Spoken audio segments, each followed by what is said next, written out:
A congressional subcommittee hearing on hydrofracking yesterday led to the arrest of a documentary filmmaker who was trying to film the proceedings. Josh Fox's movie Gasland looks at the impact of drilling for natural gas across the country, and Fox has been involved in anti-fracking efforts here in New York. He was arrested because Capitol Police said he did not have the proper media credentials. My next guest was also at the hearing, and his office actually took a picture of Fox being taken into custody. Congressman Paul Tonko is joining me tonight from Washington, D.C. Congressman, thanks for being with us. My pleasure, Liz.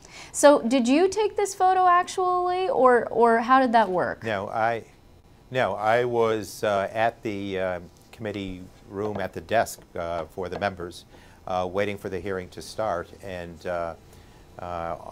it became apparent that there was a little bit of discussion going on and a little bit of resistance to allowing Mr. Fox to do his taping of the hearing. And from there pursued all sorts of discussion and efforts to allow him to continue, but eventually was denied. Did you, so you were there, did you argue on his behalf, or were you not given a voice in that? A number of us encouraged, you know, they had not banged the gavel so that the committee officially did not start, but a number of us were encouraging through the ranker, through Representative Miller, we were encouraging the chair of the subcommittee, Representative Harris, to allow for this individual to film. As it is, the filming was occurring. It was being released to the outside world by an in-house camera, so Right. there was like no exchange of secret information that would occur here. And to me, it was a classic example of censorship by viewpoint. And that concerns me because the tone, or at least the purpose of the hearing, was to provide transparency. Right. And Liz, with that transparency, the overall effort here, I find it ironic that in the attempts to be transparent, in the attempts to share with the public, Josh was denied. Yeah, you know, well, first of all, before we get to the meat of the issue about what this hearing was on, and it's actually also pretty controversial in and of itself, the rules for filming committee hearings in Washington are pretty strict. I mean, what the House Republican said was he didn't have media credentials. He said he had tried to get them. He said he was blocked. Putting aside all of that, it's different than here in Albany. You guys don't just let journalists sort of go wherever they want. I mean, is that right? Well, you know, I had checked into the situation, or at least the dynamics of the situation, with other members, and all the recall is that while there are the rules, there has been every attempt made to be flexible. In this case, you know, credentialed press was allowed if it provided ample notice. This gentleman, while not credentialed, was attempting to provide notice. He called the office and was never given the return call. So I think here, again, the spirit, the letter of the rules that apply could have easily been addressed, since we were already filming, sharing with the greater world what was happening at the hearing. What would have been provided here was a better quality film that could then be used to inform the public and develop the dialogue that's essential on a very complex issue. I would point this out to you, Liz. The committee has traditionally been run in very bipartisan, spirited fashion. It's an issue area with science, space, and technology that looks at very complex issues that are very driving forces in job creation, quality of life in the communities across this country.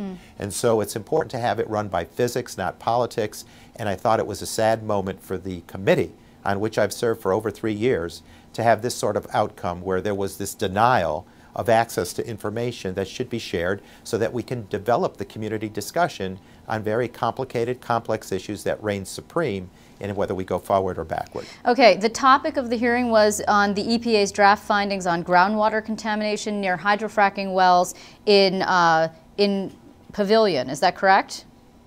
Pavilion, Wyoming, right. Yeah. The community residents had asked EPA to get involved. They were concerned about their drinking water and the fact that it might be that it was polluted, or at least something was happening with their water supply in terms of color, quality, odor. And they had a concern that it might be hydrofracking going on in their area. They wanted it to be reviewed. And so the testimony here was delivered by Region 8 of EPA, by the industry and then by a medical professional from the Pittsburgh area that speaks to toxicity and other concerns for public health and safety. And I read a quote from you that seems to suggest that maybe the reason that the Republicans didn't want Josh in there was because they perhaps weren't secure in their science. In other words, that this was going to be a beatdown on the EPA because the EPA seemed to suggest perhaps that hydrofracking in this instance had adverse effects, and maybe they didn't want that included in the next documentary that he might make. Exactly. I think that what we have here is the need for all perspectives to be shared and for science to be addressed in a way that produces the best product for the citizens of this country. It's a very important time in our government to grow jobs. If we can grow them in innovative formats with ideas moving along, we want to make certain we test everything on a science in a science-related way, which Sure. the committee does. And I thought that censorship here was driven by viewpoint. I'm convinced of that, and it's a sadness that should not have played with the outcome of this hearing. It disrupted what happened, and it certainly could have just allowed for someone to film what was already being filmed and aired in totality with the general public.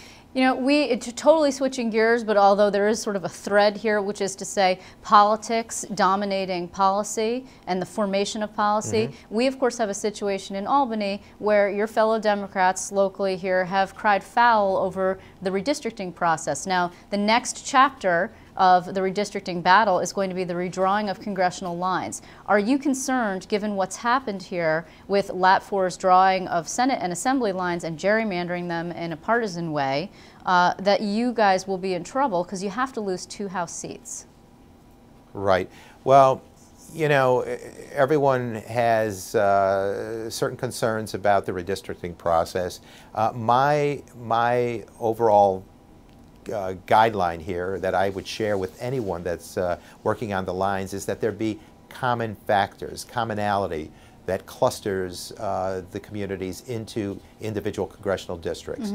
And I would hope that and believe that the process can accomplish that. When I look at the common factors or the strands of commonality in this given 21st congressional district as it exists today, you see a number of small cities, former manufacturing towns, many of them looking to redesign or redefine their economic recovery or economic base. You look at a lot of high-tech, science and high-tech, nanoscience, semiconductor, all the research, the renewables that are done at GE. There's a technical, high-tech aspect to it, and there is the waterfront. The waterfront communities, you have, just by the course of the stormwaters from this past August, you can see how the clustering of communities so that they're not fractured in a voice, right, but united, bonded in a way that the expression on their behalf, the advocacy on behalf of these communities is given a high degree of commonality. That's what I would like to see out of the process, and I think we can achieve that. Well, of course, it's expected in the coming weeks. Congressman, we will be checking back in with you when we do see the confines of your district. In the meantime, I want to thank you very much for being with us. Paul Tonko, it's great to have you. My pleasure always, Liz.